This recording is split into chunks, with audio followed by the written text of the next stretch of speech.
مولانا فضل الرحمن طالبانو د کابل راتګ په اړه څه ورته ویلي وو او مولانا فضل الرحمن څه ویلي دي؟ آیا کابل ته راځي او که نه؟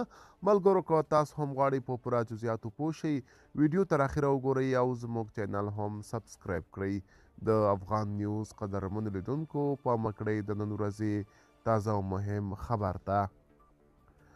د پاکستان د جمعیت علما ګوند مشر مولانا فضل الرحمن وایي طالبانو کابل ته د ورتګ رسمي بلنه ورکړې ده.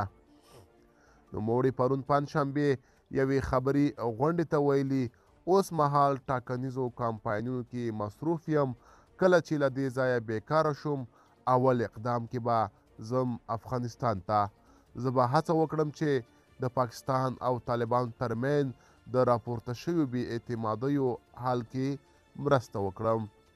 مولانا فضل الرحمن همداراز ټینګار کړی چې د افغانستان او پاکستان امنیت ورته ځانګړی ارزښت لري. ملګرو که تاسو هم د مولانا فضل الرحمن د راتګ په اړه کابل ته کوم نظر لرئ موږ سره په کومنټ کې ولیکئ. تر بیا ښه وخت، ښې چارې.